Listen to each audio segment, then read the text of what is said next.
কামৰূপ জিলাৰ অন্তৰ্গত বৃহত্তৰ হাজো অঞ্চলৰ বিষ্ণুপুৰস্থিত এখন ব্যতিক্ৰমধৰ্মী ব্যক্তিগত খণ্ডৰ বিদ্যালয় হাজো আঞ্চলিক জাতীয় বিদ্যালয়ৰ সৌজন্যত গ্ৰীষ্ম বন্ধৰ প্ৰাক্ষণত চলিত বৰ্ষৰ 6 আৰু 7 জুলাই তাৰিখে ছাত্ৰ-ছাত্ৰী অভিভাৱকৰ বাবে এক বিশেষ গ্ৰীষ্মকালীন শিবিৰৰ আয়োজন কৰা হয়।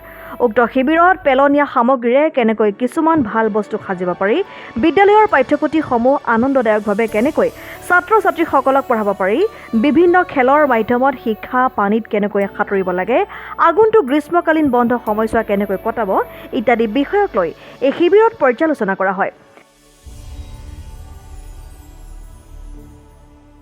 7 জুলাই তাৰিখে সামৰণি পৰা এই শিবিৰ অনুষ্ঠানত মুখ্য অতিথি হিচাপে উপস্থিত থাকে শ্ৰীযুত মোহন চন্দ্ৰ মালাকাৰ।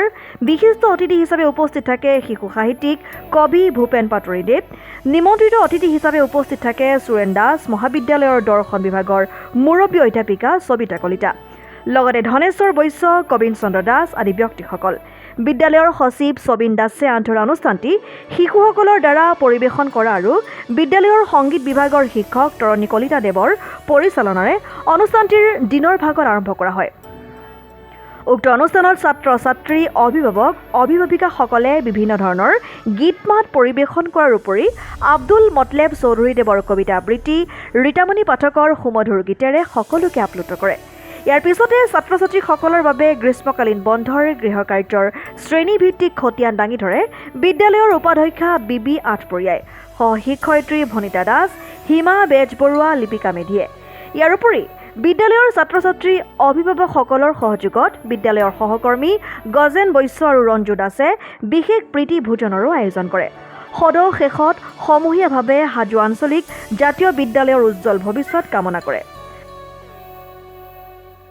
সবিন দাসে বৰ ধুনীয়াকৈ আৰু পাটৰিদেৱেও শিশুৰ বিষয়ে আজি গ্ৰীষ্মকালীন শিবিৰত থাকি অত্যন্ত ভাল লাগিলে। ইয়াত বিশেষকৈ শিশুসকলে এই গৰমৰ বন্ধৰ দিনকেইটাত কি ধৰণে শিক্ষাৰ আনন্দৰ মাজেৰে কেনেকৈ শিক্ষা লাভ কৰিব পাৰি সেই বিষয়ে যথেষ্ট কোৱা হ'ল আৰু অভিভাৱকসকলক শিকাই দিয়া হ'ল। আৰু ইয়াতে এই বিদ্যালয়খনে ভৱিষ্যতে সুনাগৰিক কেনে গঢ়ি তুলিব পাৰি তাৰ কাৰণে যথেষ্ট চেষ্টা কৰে আৰু সেই মৰ্মে বিভিন্ন খেলা ধূলাৰ মাজেৰে শিক্ষা দিয়া হৈছে। আৰু আজিৰ এই গ্ৰীষ্মকালীন শিবিৰতো তাৰে এটা আভাস দিয়া হৈছে। গতিকে গোটেইখিনিত উপস্থিত থাকি অত্যন্ত আনন্দ পালোঁ আৰু মই তেওঁলোকক শুভেচ্ছা জনাইছোঁ। ধন্যবাদ।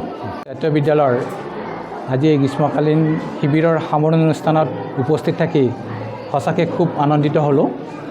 শিশুসকলৰ দ্বাৰা পৰিৱেশিত সংগীত আৰু অভিভাৱকৰ দ্বাৰা পৰিচিত সংগীত লগতে আবৃত্তি এই সকলোবিলাকে এক মিলনৰ যেন সৃষ্টি কৰিছে আৰু ছাত্ৰ ছাত্ৰীসকলক আগুৱাই নিবৰ কাৰণে অভিভাৱক আৰু শিক্ষকৰ যি এটা মহত্বপূৰ্ণ অৱদান হিচাপে আগুৱাই নিব বিচাৰিছে তেওঁলোকে আজি ইয়াতে প্ৰতিফলিত হোৱা বুলি মোৰ অনুভৱ হ'ল।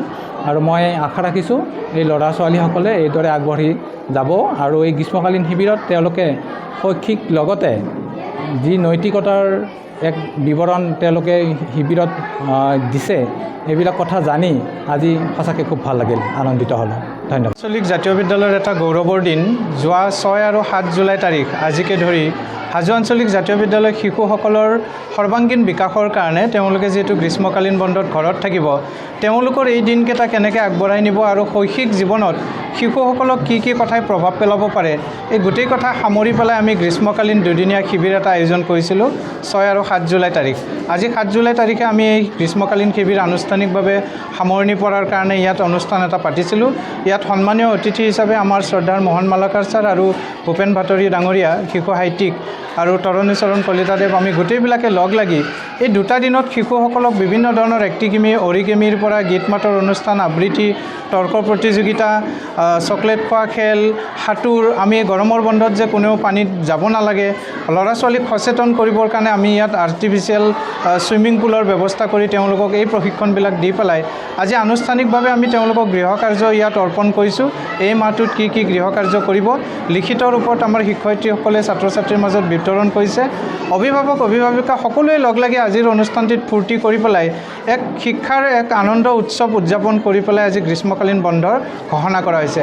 হাজো আঞ্চলিক জাতীয় বিদ্যালয়ে হাজোত ব্যতিক্ৰমীভাৱে এই ধৰণৰ শিক্ষা ব্যৱস্থাটো আগবঢ়াই নি শিশুৱে যাতে আনন্দদায়ক শিক্ষা লাভ কৰিব পাৰে, শিক্ষা যাতে জয় অফ লাৰ্ণিং যিটো আমি কওঁ আনন্দদায়ক হয়, শিশুৱে কেতিয়াও আমনি নাপায়, সেই শিক্ষা প্ৰৱৰ্তন কৰি ল'ৰা ছোৱালীক আগবঢ়াই নিয়াৰ বাবে দুদিনীয়া গ্ৰীষ্মকালীন শিবিৰৰ আজি আনুষ্ঠানিকভাৱে সামৰণি মৰা হৈছে।